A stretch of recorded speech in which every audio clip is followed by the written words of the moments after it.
Our conversation is with Mr. Yuri Alexandrovich Bezmenov. Mr. Bezmenov was born in 1939 in a suburb of Moscow. He was the son of a high-ranking Soviet Army officer. He was educated in the elite schools inside the Soviet Union and became an expert in Indian culture and Indian languages.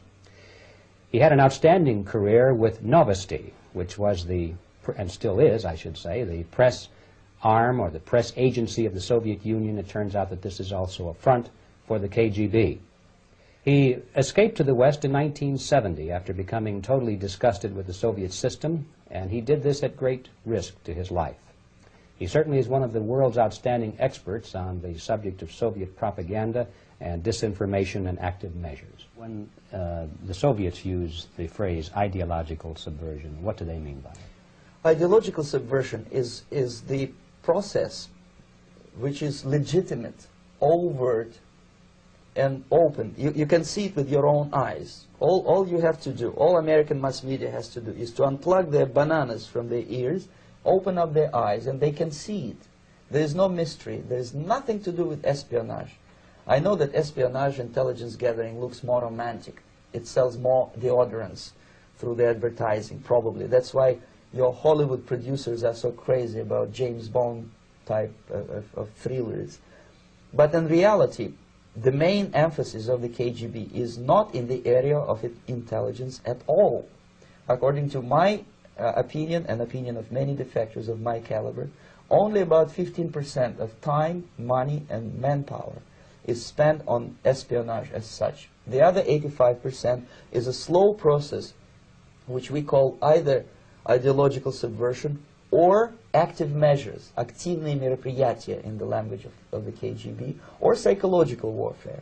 What it basically means is to change the perception of reality of every American to such an extent that despite of the abundance of information, no one is able to come to sensible conclusions in the interests of defending themselves, their families, their community, and their country. It's a great brainwashing process which goes very slow, and it's divided in 4 basic stages.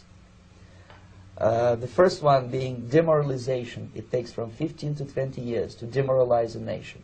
Why that many years?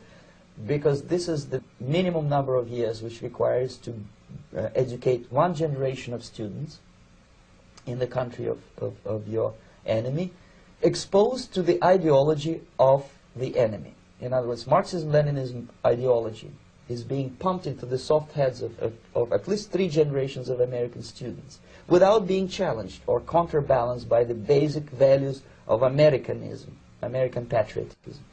Most of the activity of that department was to compile huge volume of information on individuals who were instrumental in creating public opinion.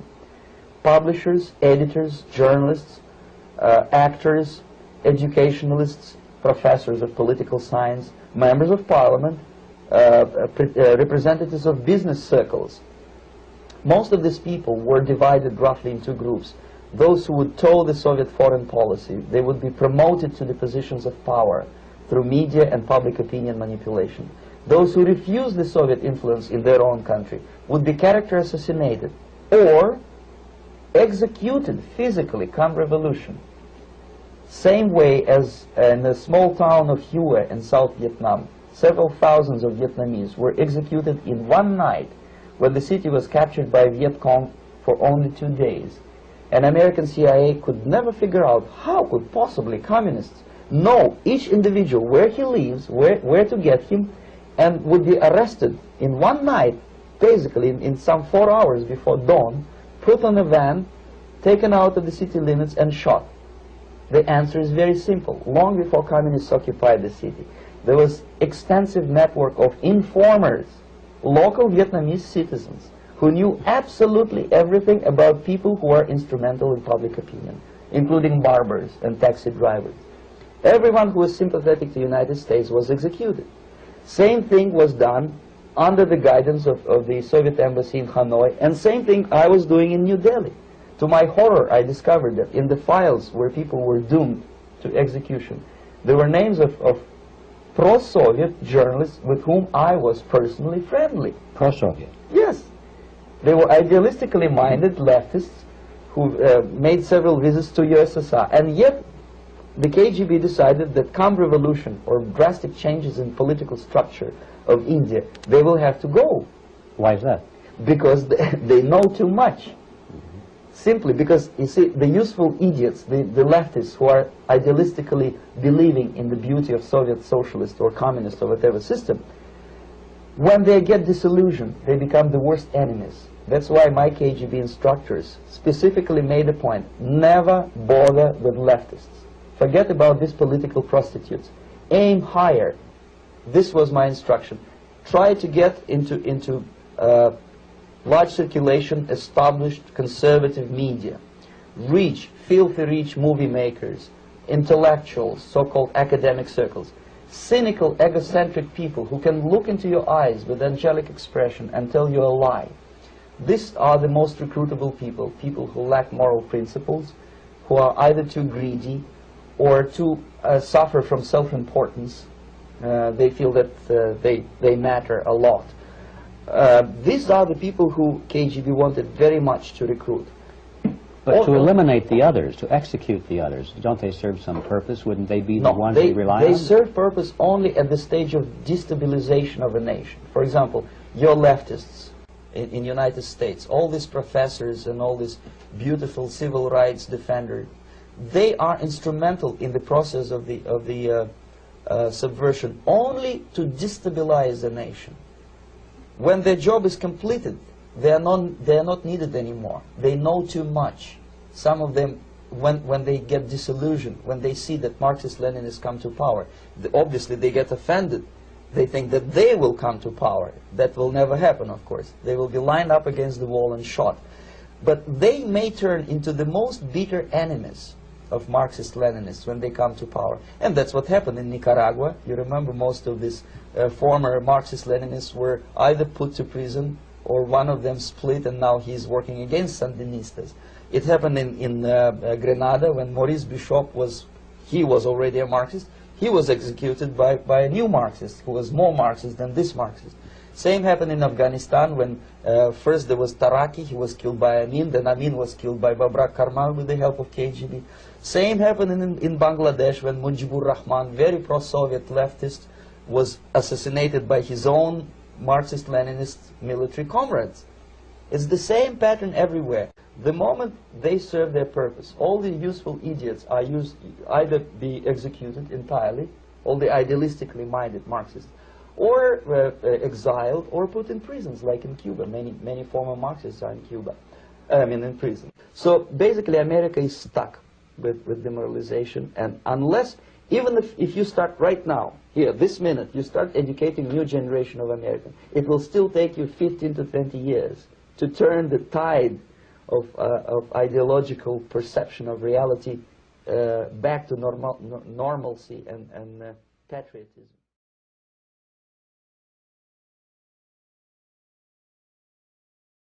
Are now occupying the positions of power in the government, civil service, business, mass media, educational system.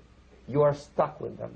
You cannot get rid of them. They are contaminated. They are programmed to think and react to certain stimuli in a certain pattern. You cannot change their mind, even if you expose them to authentic information, even if you prove that white is white and black is black, you still cannot change the basic perception and the logic of behavior. In other words, these people, the process of demoralization is complete and irreversible.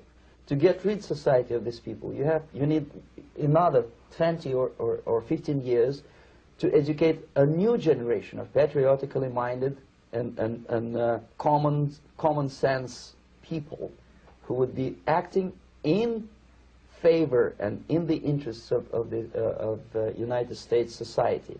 And yet these people who have been programmed and, as you say, in place, and who are favorable to an opening with the Soviet concept, these are the very people who would be marked for extermination in this country? Most of them, yes.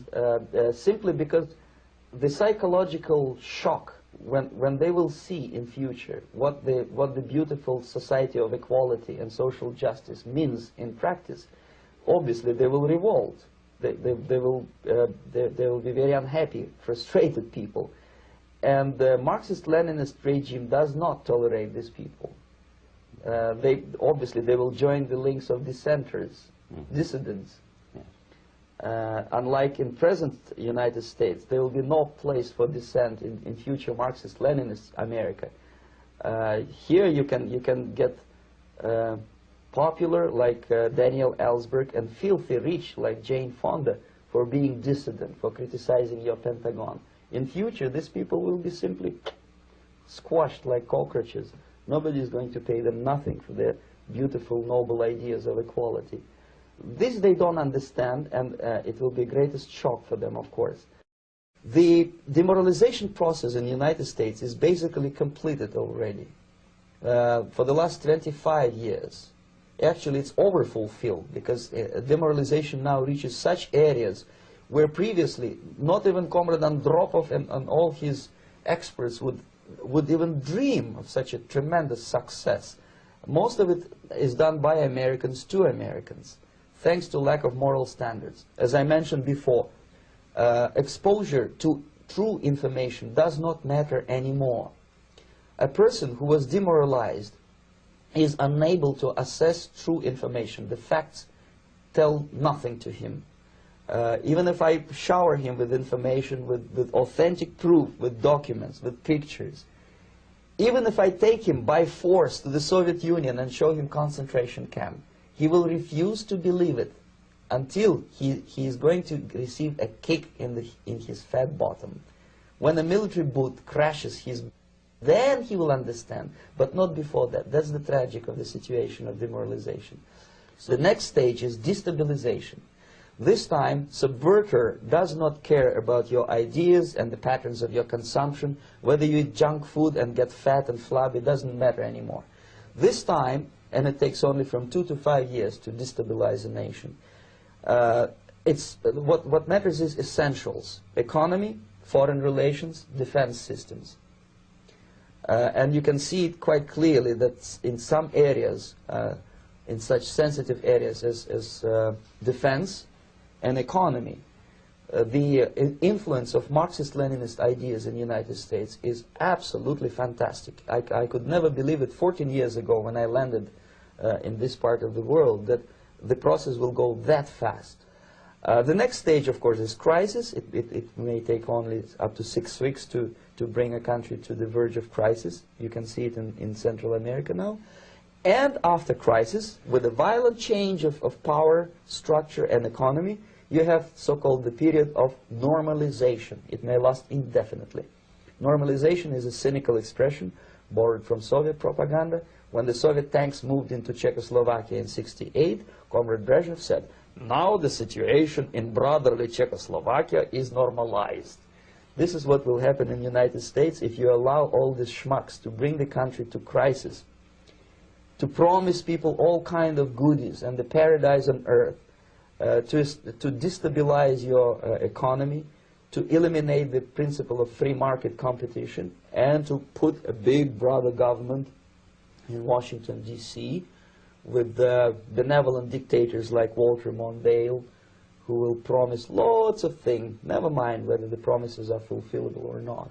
He will go to Moscow to kiss the bottoms of new generation of Soviet assassins, never mind. He will create false illusions that the situation is under control. Situation is not under control. Situation is disgustingly out of control. Most of the American politicians, media, and educational system trains another generation of people who think they are living at a peacetime. False. The United States is in a state of war, undeclared total war against the basic principles and the foundations of this system. And the initiator of this war is not Comrade Andropov, of course. It's the system. However ridiculous it may sound, the world communist system, or the world communist conspiracy, whether I scare some people or not, I don't give a hoot. If you are not scared by now, nothing can scare you. But you don't have to be paranoid about it.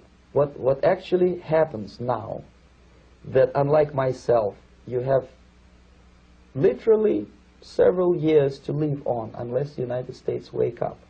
The time bomb is ticking, that every second the disaster is coming closer and closer. Unlike myself, you will have nowhere to defect to, unless you want to live in Antarctica with penguins. This is it. This is the last country of freedom and possibility. Okay, so what do we do? What is your recommendation to the American people? Well, the immediate thing that comes to my mind is, of course, there must be a very strong national effort to educate people in the spirit of real patriotism, number one. Number two, to explain them the real danger of socialist, communist, whatever, welfare state, big brother government. If people will fail to grasp the impending danger of that development, nothing ever can help United States. You may kiss goodbye to your freedom, including freedoms to homosexuals, to prison inmate. All this freedom will vanish, evaporate in 5 seconds, including your precious lives.